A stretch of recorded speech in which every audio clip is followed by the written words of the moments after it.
요즘 우리 개신교 신자 수가 점점 감소하고 있는 추세입니다. 도표에 보시면 아시겠지만 이게 좀 오래된 도표입니다. 2005년도의 통계인데도요. 이 팬데믹을 거치면서 더 이 개신교 숫자가 줄어들어서 지금 한 840만 정도 된다고 하고요. 또 이에 반해 천주교는 계속해서 증가하고 있는 추세입니다. 그러니까 1995년도에 그 천주교 숫자에 비해서 지금은 거의 더블, 거의 2배나 많은 천주교 신자가 급증하는 그런 추세인데요. 왜 이런 변화가 있을까요? 우리 기독교인 숫자는, 개신교 숫자는 자꾸 줄어들고 있는데 교회는 문을 닫고 사라지고 있는 추세인데 사람들이 천주교로 몰려드는 추세. 그 이유를 한 2가지 정도로 설명할 수 있을 것 같습니다. 첫 번째는 천주교가 사회 참여도가 높다라는 거예요. 정의사회 구현단이라는 그런 신부들도 있는 것처럼 가난한 자, 소외된 자, 또 억울하게 고통당하는 그런 사회적 약자들의 편에 서서 사회적으로 이슈가 되는 그런 일들을 좌시하지 않고 그것을 프로테스트하고 또 약자 편에 서서 목소리를 내는, 그리고 그릇된 것을 바로 잡아가려고 하는 그런 움직임들이 사람들에게 어필이 된다는 것입니다. 그런 반면에 우리 개신교는 정치와 또 이 교회는 분리하는 그 원칙에 따라서 그렇게 우리는 교회에서 정치 얘기하지 않습니다. 정치 참여하는 거 그렇게 색안경으로 바라보는 경우도 있지요. 또 하나의 이유는 성직자의 본보기 때문에 그렇습니다. 똑같은 성직자인데 목사나 신부, 똑같은 주님의 부르심을 받고 성직을 맡아 일을 감당하는데 이 경건의 삶에 있어서 이 가톨릭 사제들이 교회 목사님들보다도 더 금욕 생활을 하고 또 더 도덕적으로 깨끗한 이미지를 갖고 있어서 특별히 사람들은 마더 테레사 같은 그런 헌신적인 삶을 사는 그런 성직자들에게 매력을 느끼고 있다는 것이죠. 재미있는 현상은 불신자 혹은 무신론자들이 천주교로 개종하는 숫자보다도 기존의 기독교인이 천주교인이 되는 그 비율이 더 훨씬 높다라는 거예요. 다시 비교해서 말씀드리면 개신교나 천주교나 둘 다 하나님 사랑 또 이웃 사랑을 강조하고 있는데 똑같이 강조하지만 실천하는 면에 있어서 천주교인들이 우리보다 잘한다, 그런 얘기겠죠. 예수님은 복음서에서 분명히 하나님 사랑, 이웃 사랑, 하나님을 사랑하고 이웃을 사랑하는 것이 온 율법과 선지자의 강령이다, 그렇게 분명하게 말씀하셨고, 또 로마서의 사도 바울도 사랑은 율법의 완성이다, 사랑을 실천하면 율법을 다 이루었다 라고까지 말씀하고 있습니다. 그렇다면 우리 개신교인 저와 여러분들이 어떻게 하나님 사랑, 이웃 사랑을 실천할 수 있을까요? 어떻게 율법의 완성이 사랑이라는데 그 사랑을 우리가 나눌 수 있을까요? 그러려면 우리가 다시 back to basic, 다시 기본으로 돌아가야 합니다. 다시 믿음의 주요 온전케 하시는 이인 예수를 바라보자. 믿음을 시작하신 분도 예수님이고 믿음을 완성하신 분도 예수님이기 때문에 우리가 다시 예수님께로 돌아가야 돼요. 우리의 믿음의 시작인 예수님, 근본인 예수님께로 가서 예수님이 누구신가, 왜 이 땅에 오셨는가, 왜 죽으셨는가, 이런 기본적인 우리 신앙의 근본적인 질문들을 다시 던질 수 있어야 된다는 거예요. 오늘 본문 서두에서 예수님은 나는 선한 목자라 그렇게 말씀하십니다. 요한복음에서 예수님이 하신 말씀은 우리가 특별히 귀를 기울일 필요가 있습니다. 왜냐하면 마태, 마가, 누가 이 세 복음서는 내용도 비슷하고 그리고 이 문장의 구조도 비슷해서 서로 이렇게 인터체인지, 서로 이렇게 빌려서 썼다라는 그런 학설들이 있어요. 그리고 저작 시기도 거의 비슷합니다. 그런데 유독 요한복음, 이 요한복음은 이 마태, 마가, 누가가 쓰여지고 난 다음에 한 30년 이후에 요한이라는 백발이 성성한 예수님의 제자가 복음서를 또다시 쓸 필요가 있기 때문에 예수님이 특별히 누구신가에 대한 그 질문에 답을 해야 하기 때문에 그는 기적의 사건들을 셀렉트 해가지고 7가지만 기록을 해놨어요. 7가지 기적만 요한복음에는 기록이 돼 있고 그 기적이 있고 난 다음에는 항상 나는 뭐뭐이다 라고 예수님께서 자기 선언을 하십니다. 그러니까 기적이 있고 난 다음에는 항상 예수님이 자기의 정체성에 대해서 내가 왜 이 땅에 왔는지에 대한, 왜 내가 죽어야 하는지에 대한 분명한 암시를 우리에게 해주고 있는 거예요. 예를 들어서 예수님께서 오병이의 기적을 일으키고 난 다음에 나는 생명의 떡이다 라고 말씀하십니다. 내가 이렇게 기적을 통해서 너희들을 먹였지만 5,000명이나 되는 너희를 먹였지만 그리고 기적을 통해서 하나님께서 이스라엘 백성들을 광야에서 만나로 먹였지만 너희 백성은, 너희 조상들은 광야에서 만나를 먹고도 죽었거니와 내가 주는 떡, 내가 주는 떡을 먹는 자는 다시는 굶주리지 않을 것이고 영생을 얻게 될 것이다. 이런 맥락에서 예수님께서 이 기적의 사건을 요한이 이용했다라는 것이죠. 또 죽은 나사로를 일으키실 때도, 무덤에서 나올 때도 예수님이 하시는 자기 선언은 뭡니까? 나는 부활이요 생명이니 나를 믿는 자는 죽어도 살겠고 살아서 나를 믿는 자는 영원히 죽지 않는다. 이 기적의 사건을 통해서 예수님의 자기 선언은 내가 부활이라는 거예요. 내가 생명이라는 거예요. 오늘 본문에도 보면은 서두에서 예수님이 나는 선한 목자라고 자기 선언을 하십니다. 그리고 이 선한 목자는 양들을 위해서 목숨을 버린다. 이 선한 목자가 구체적으로 어떤 일을 하는지에 대한 설명까지도 말씀하고 있습니다. 선한 목자의 특징은 양들을 위해서 목숨을 버린다라는 것입니다. 이 목숨을 버린다라는 이 표현을 이 짧은 8구절에서 4번씩이나 강조하고 있어요. 11절, 14절, 17절, 그리고 18절. 18절에 보면 스스로 버린다. 예수님은 자기 목숨을 스스로 버린다까지 말씀하고 있습니다. 여러분, 양들을 위해서 목숨을 버리는 자가 진정한 선한 목자다. 예수님께서 그렇게 말씀하고 계시는 거예요. 우리가 잘 아는 바와 같이 양은 온순해 보이지만 고집불통입니다. 자기 멋대로예요. 자기 멋대로 하고 싶은 짓 다 하고 가고 싶은데 다 갑니다. 그래서 아무데로 가다가 웅덩이에 빠질 때도 있고 돌부리에 걸려 넘어질 때도 있어요. 한번 넘어지면 자기 힘으로, 자기 스스로는 일어날 수도 없는 양이. 그래서 양은 반드시 목자가 필요합니다.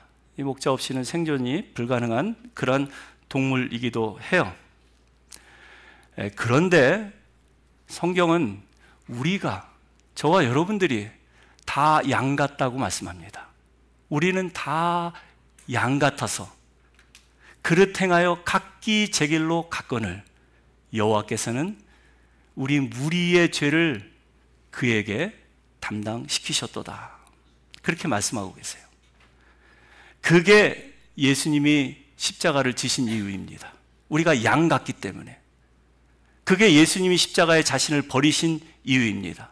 우리 때문에 채찍에 맞으셨고 우리 때문에 징계를 당하셨어요.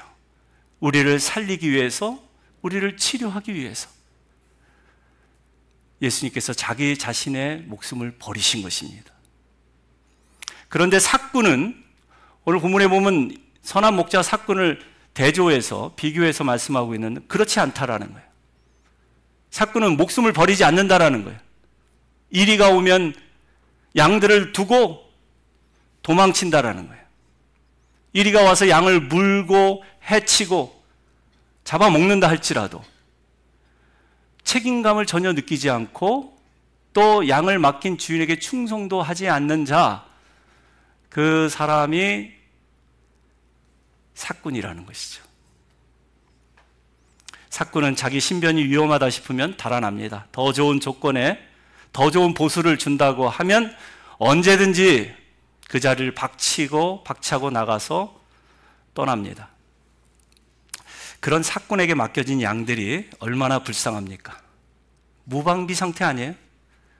이리가 늑대가 와서 물고 해치고 잡아먹어도 속수무책인 거예요. 왜냐하면 삭군은 양들을 위해서 자기 목숨을 버리지 않기 때문에. 그들은 양을 위해서 일하는 것이 아니라 오직 자기의 유익을 위해서, 자기 성공을 위해서 일하는 자들이기 때문에 그렇습니다. 우리가 교회 생활 하다 보면, 특별히 목사인 입장에서 목회를 하다 보면 교회 안에도 상처 입은 양들이 많이 있습니다. 이리가 와서 물고 뜯고 해쳐도 돌봄을 받지 못하는 그런 양들이 있어요. 마음에는 온갖 상처로 얼룩진 그런 교인들이 있습니다. 여러 가지 이유가 있겠죠. 가슴 아픈 이유, 안타까운 이유들이 있을 것입니다. 그런데 근본적인 이유는 삭군 목자 때문에 그렇다고 저는 생각합니다. 삭군 목자는 말 그대로 원래 삭군인데 목자 행세를 하는 사람이에요. 양을 돌보지도 않고 양에 대한 책임감을 갖지도 않으면서 상황 따라 형편 따라 언제든지 자기 유익과 성공을 위해서 양을 버릴 수 있는 사람인데도 불구하고 목자인 척 행세하는 사람을 성경은 분명히 삭군이라고 말씀하고 있습니다. 이 삭군에 대한 아주 무서운 경고의 말씀이 구약의 에스겔 선지자가 기록을 해놨어요. 한번 볼까요? 에스겔서 34장 말씀을 한번 들어보시기 바랍니다. 인자야, 너는 이스라엘 목자들을 쳐서 예언하라. 그들 곧 목자들에게 예언하여 이르기를 주 여호와의 말씀에 자기만 먹이는 이스라엘 목자들은 화 있을진저 목자들이 양의 무리를 먹이는 것이 마땅치 아니하냐. 너희가 살찐 양을 잡아 그 기름을 먹으며 그 털을 입되 양의 무리는 먹이지 아니하는도다. 하나님이 한탄하시면서 하시는 말씀이에요. 여러분, 그 당시에 이스라엘 목자들이 누굽니까? 예배를 인도하는 제사장 혹은 말씀을 가르치는 율법 교사들, 사람들에게 인정받고 존경받는 종교 지도자들이었을 것입니다. 그런데 하나님은 그들을 보고 너희는 삭군이다 말씀하고 계세요.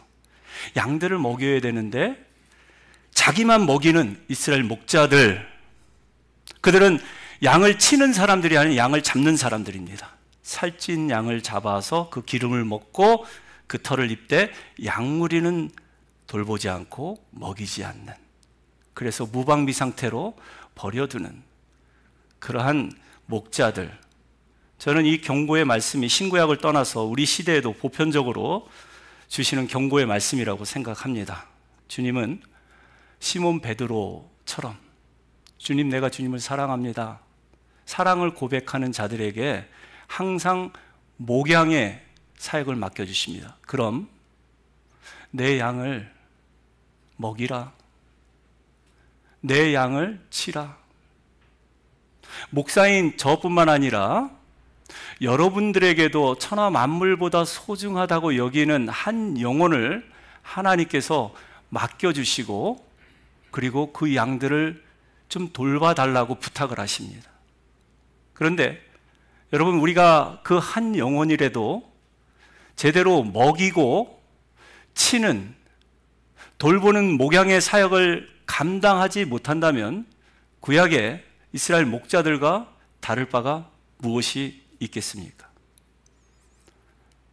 여러분은 여러분에게 맡겨주신 그 한 영혼을 지금 잘 돌보고 있습니까?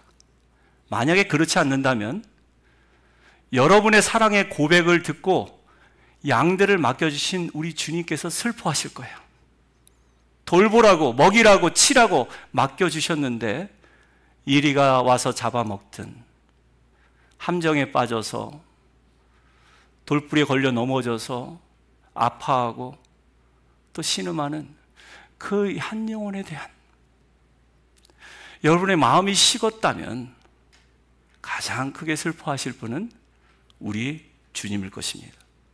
그러므로 우리 교회나 또 여러분의 가정에서 하나님이 맡겨주신 어린 양들을 잘 돌보기 위해서는 오직 예수님만이 선한 목자임을 믿어야 합니다.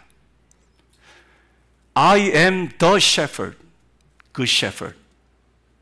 유일한 선한 목자라고 말씀하셨어요. 이 세상에 예수님과 비슷한, 예수님과 정말 어리무리하게 비슷한 선한 목자는 아무도 없어요.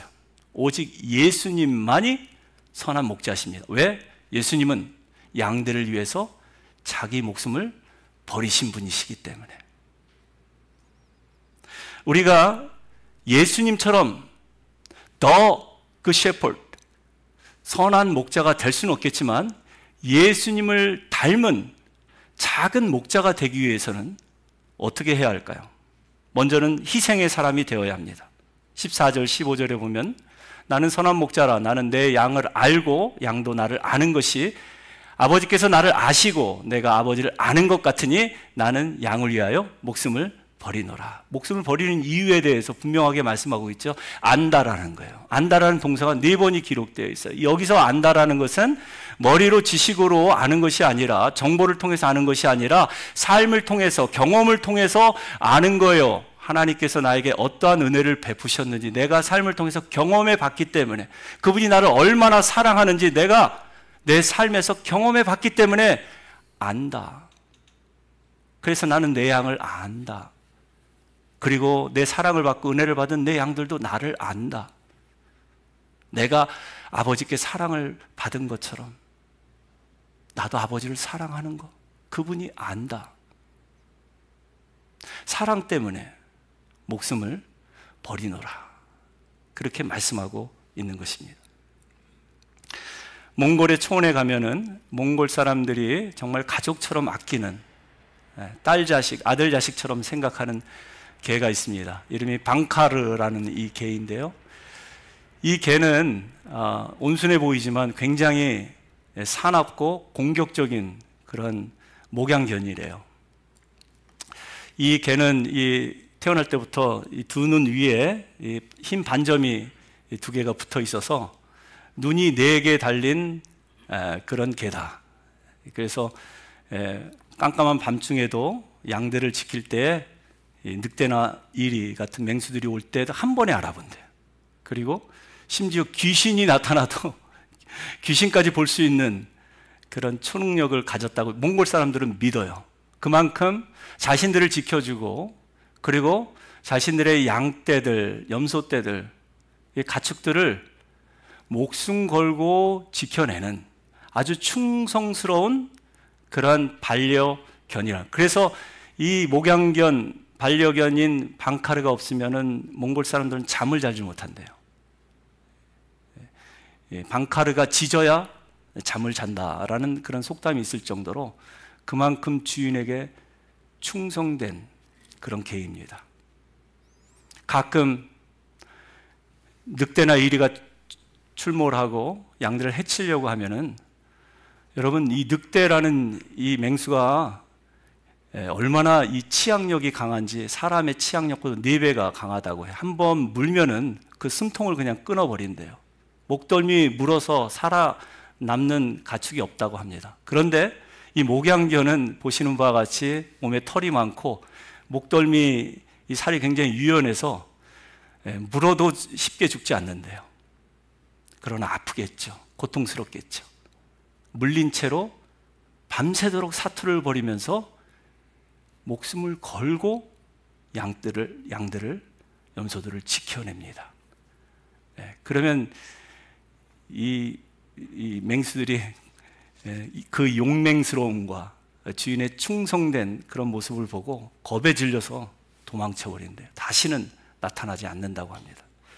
여러분, 왜 이렇게 목숨을 걸고 밤새도록 주인이 편안하게 잠을 잘 수 있도록 또 맡겨주신 양떼들, 염소떼들을 목숨 걸고 지켜내는 이유가 무엇일까요? 이유는 딱 하나예요. 주인을 알기 때문에 그래요.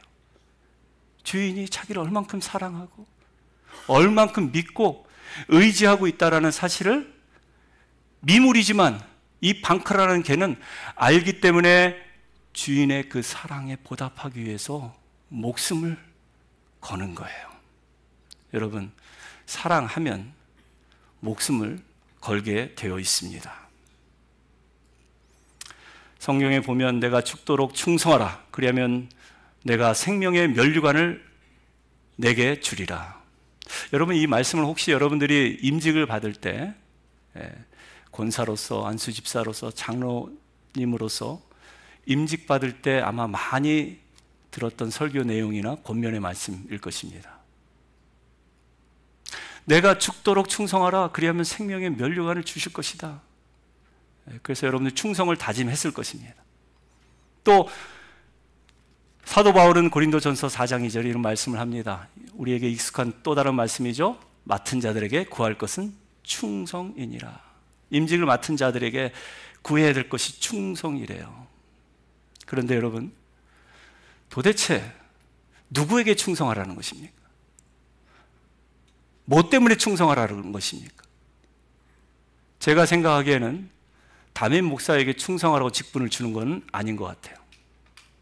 교회 리더십, 장로님들에게 충성하라고 직분을 주는 것도 아닙니다. 그렇다고 교회 조직, 체에 충성하라고 주는 직분은 더더욱 아닙니다. 그러면 누구에게, 뭐 때문에? 그 이유는 딱 한 가지겠죠. 선한 목자이신 예수님께 충성하라는 거예요.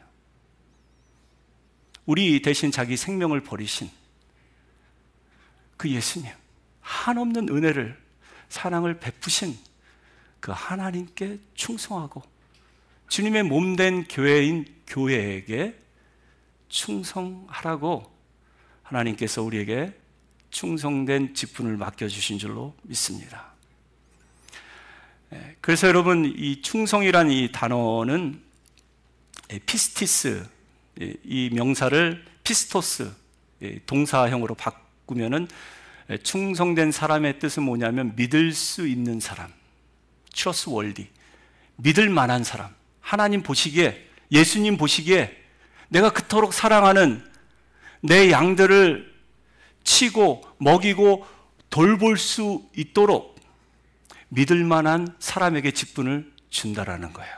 저는 우리 평화교회 직분자들이 다 주님에게 그러한 직분을 받은 줄로 믿습니다. 그렇다면 이제는 주님께 더욱더 충성하시고 주님의 몸된 교회에만 충성을 맹세할 수 있기를 바랍니다. 두 번째로는 이 선한 목자 대신 예수님을 닮으려면 섬김의 사람이 되어야 합니다. 우리는 가끔 듣는 이야기 중에 용의 꼬리보다 뱀의 머리가 되라. 이 이야기는 저에게 평생 비수처럼 꽂힌 그런 속담이에요. 제가 목사 안수를 받기 전에 그동안 훈련받았던 통합 측 장로교회에서 오랫동안 훈련받고 거기서 목사 안수를 받으려고 했는데 선교에 대한 비전과 그 선교에 대한 그 열정 때문에 제가 공부했던 교단에서, 작은 미국 교단에서 목사 안수를 받았습니다. 그때 어느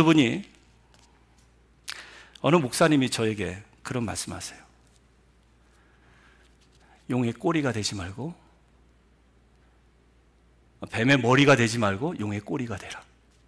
그 말 뜻이 제가 무슨 뜻인지 몰랐습니다. 그런데 한참 시간이 지나고 보니까 작은 교단에서 우두머리가 되지 말고 큰 교단의 막내가 되더라도 그 길이 좋다라는 그런 뜻이었던 것 같아요.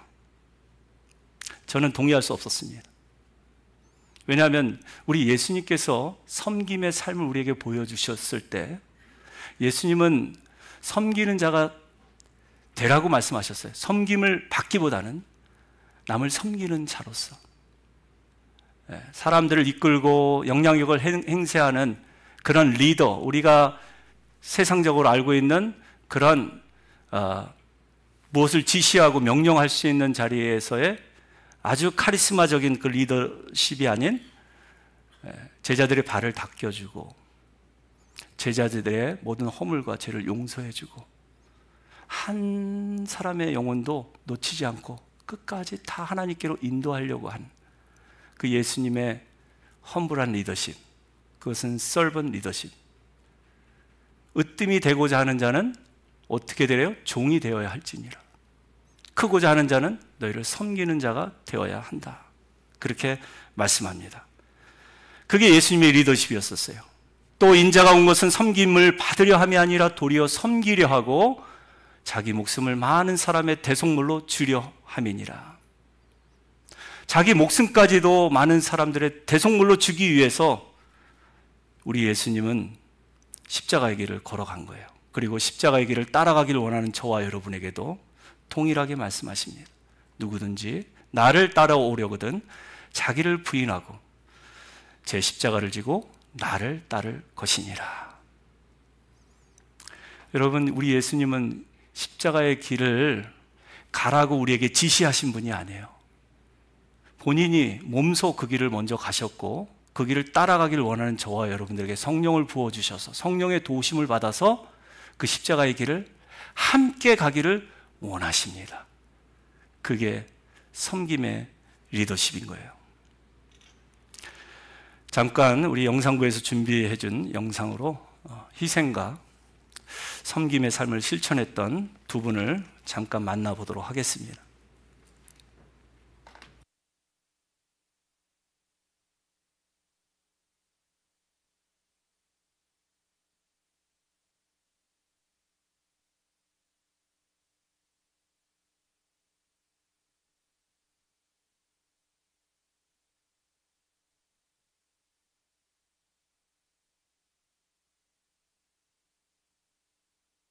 그 따뜻한 왁스밭하고 선 굽어주잖아요.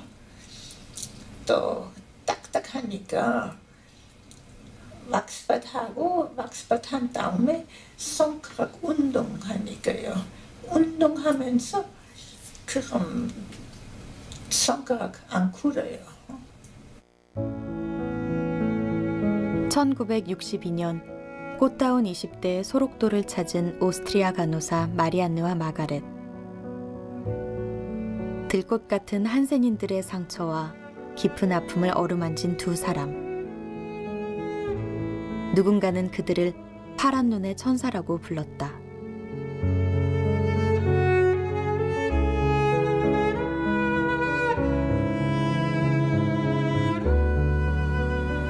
여기는 희망이 많이 없었잖아. 그래서 그 실천하기 위해서 생각했었어요. 그 환자들 희망 심어야 되고 또 그렇게 각자 그렇게 희망 안에 믿음 안에 사랑 안에 살아야 된다.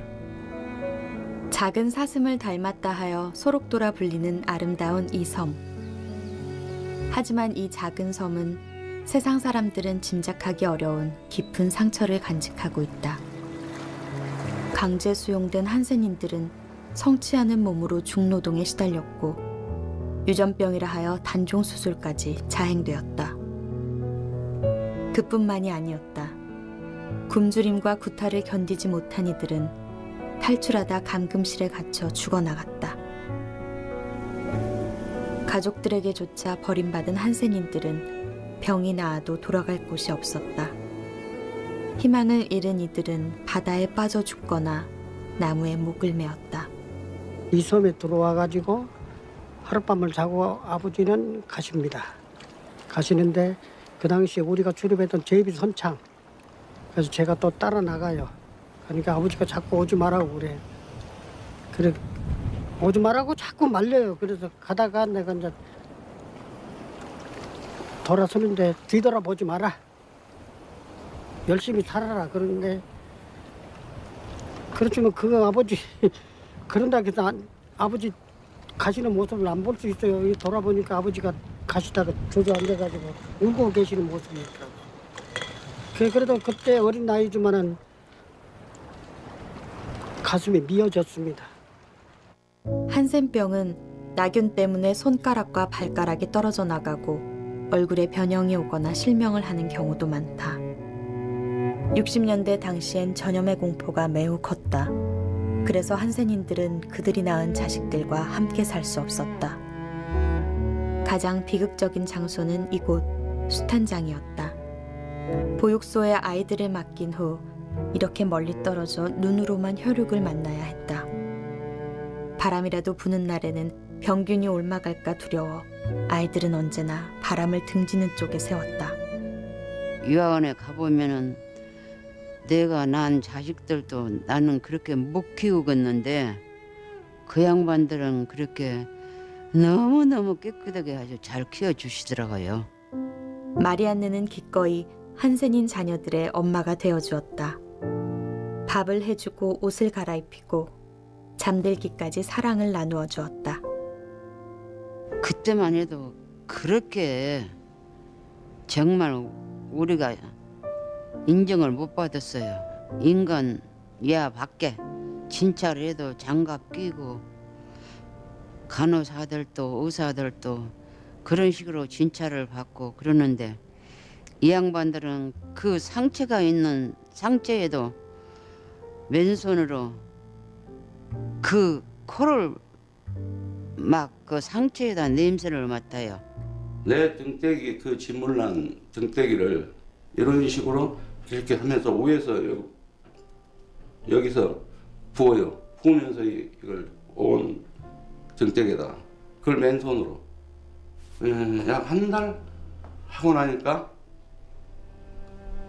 기적 같은 일이 일어난 거예요. 살 번살. 지금도 나와 벗어보면은 흉터 하나는 없어. 간호는 환자 앞에 있어야 간호지.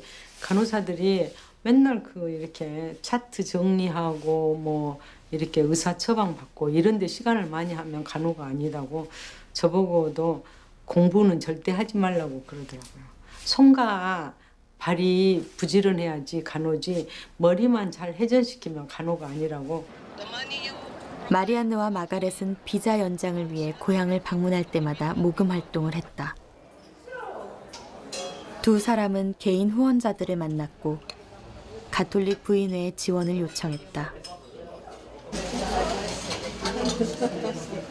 Und in diesem Dokument ist auch ein Auszug aus einem Brief von Schwester Margit Pisarek an die KfB. Das Ziel der diesjährigen Aktion war es, den Leprakranken ein Dach über den Kopf zu geben und regelmäßige Behandlung zu ermöglichen und ihnen den Lebensunterhalt zu sichern.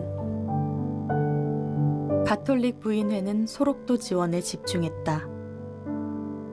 마리안느와 마가렛은 필요한 약품을 받았고 한센인들을 위한 건물을 지었다. 경제적인 지원뿐만이 아니었다. 사랑과 관심이 필요한 사람들을 살펴보았고 그들에게 희망을 주는 것 또한 잊지 않았다. 그 당시만 해도 우리 직원들 사는 지역에 초청받아서 간다는 것은 이 상상도 못했던 시절이에요. 그 뭐라고 우리 집 오라고 그래서 갔으면은 생일잔치 해주려고 생일잔치장을 베풀어 주더라고. 무조건 뭐 건하게 뭐 잘 차린 상은 아니지만은 우리가 그런데 감히 갈 수 없는 지역에 가가지고 음식을 먹었다는 그런 용기를 심어주기 위해서 그랬는가 싶은 생각도 들고. 구별을 별로 안 짓는.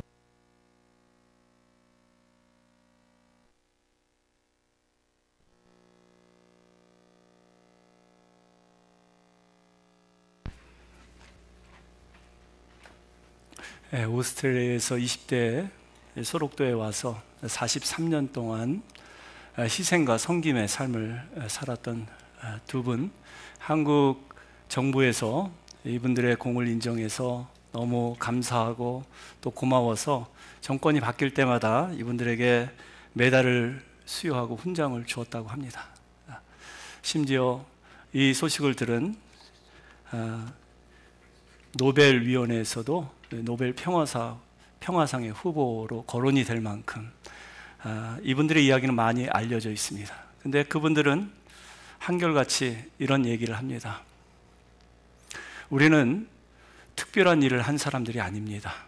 나는 이렇게 인터뷰를 받고 또 기사거리에 올라갈 그런 특별한 사람이 아닙니다.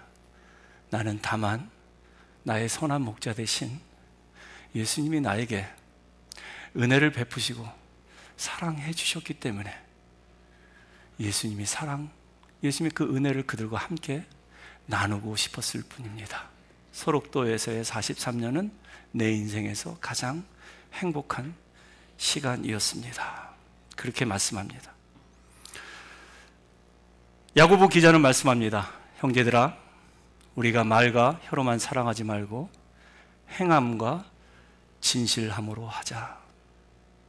간호원의 말처럼 사랑은 말로 하는 것이 아니고 머리로 하는 것이 아니라 가슴만 가지고 하는 것이 아니라 손과 발로 직접 행할 때 그 가난하고 소외된 한센인들 앞에서 서서 그들을 주님의 사랑으로 섬겨주고 그들을 위해서 모든 것을 아낌없이 희생할 때 저는 그게 자기를 버리는 것이라고 생각합니다. 우리가 어릴 때 자주 교회에서 불렀던 찬양이 생각이 났습니다. 이 찬양 우리 한번 같이 불러볼까요?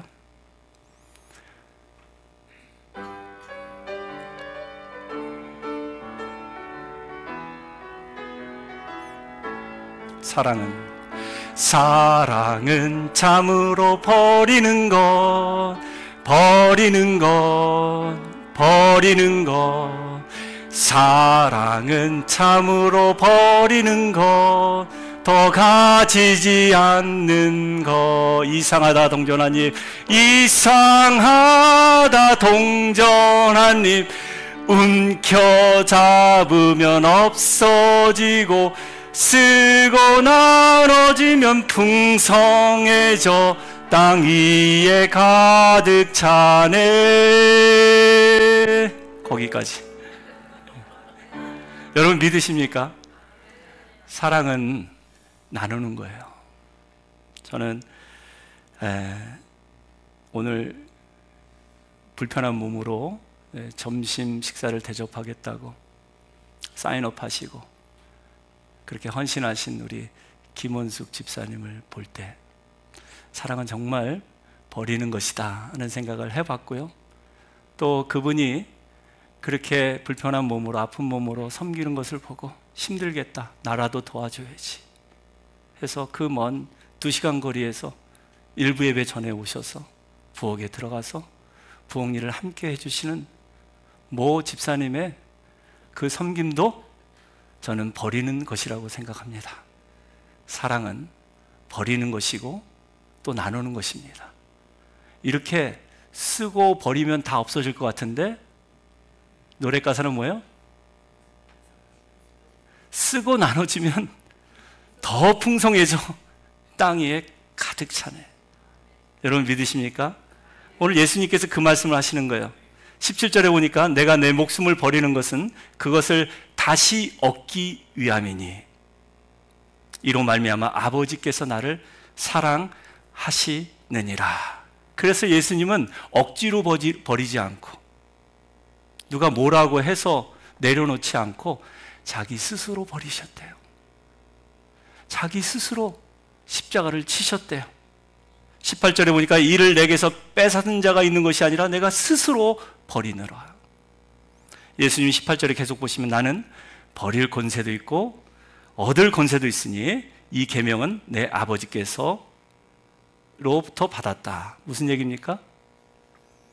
하나님께서는 아들 예수님께 버릴 권세만 주신 것이 아니라 또 얻을 권세까지 주신 거예요. 그래서 여러분 배고픈 사람에게 밥 한 끼 사주는 것 반드시 예수님의 이름으로 사주시기를 축복하여 드립니다. 여러분들이 사람이 좋아서 마음이 선해서 누군가에게 자비를 베푼다고 생각하지 마세요. 우리는 선한 목자가 아무도 없어요. 우리 중에는. 그래서 오직 선한 목자 되신 예수님의 이름으로, 예수님이 주신 권세로 버리는 것입니다. 그러면 그 권세를 통해서 하나님께서 얻을 권세까지 주시는 거예요. 그래서 마치 예수님께 하는 것처럼 가난하고 소외된 자들을 돌봐주시기를 바랍니다. 병든 자들, 아픈 자들, 그들의 몸을 닦아주시고 상처를 싸매주시되 마치 예수님께 하는 것처럼 하시는 거예요. 네. 그분이 나에게 어떠한 은혜를 베푸셨는지 생각하면서 이분은 작은 예수다. 이 한센인의 그 썩어 뭉그러지는 그 살점, 그 등을 닦아주고 싸매주고 하는 일을 하면서 이 두 수녀님은 마치 예수님께 하는 것처럼 했기 때문에, 그래서 그들은 행복했다라는 거예요.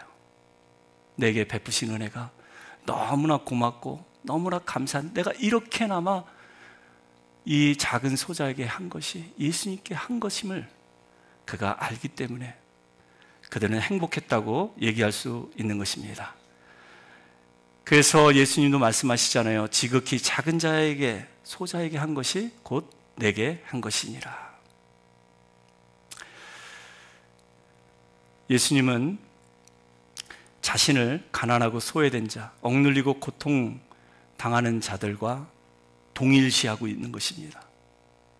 우리가 그렇게 한다면, 실천에 옮긴다면 하나님의 사랑은 더욱더 커지고 깊어 가게 될 줄로 믿습니다. 그게 이웃사랑을 실천하는 길이에요. 여러분, 우리는 누구도 선한 목자가 될 수 없습니다. 생명의 길, 영생의 길은 오직 선한 목자 되신 예수님만 인도할 수 있어요. 우리는 다만 그 길을 따라갈 뿐이고 예수님께 충성되이 여겨서 내 양을 먹이라 치라 위임받은 작은 목자일 뿐입니다. 그래서 그들을 예수님께로만 인도하시면 돼요. 그럼 예수님께서 우리 양무리를 푸른 초장과 실만한 물가로 인도하실 줄로 믿습니다.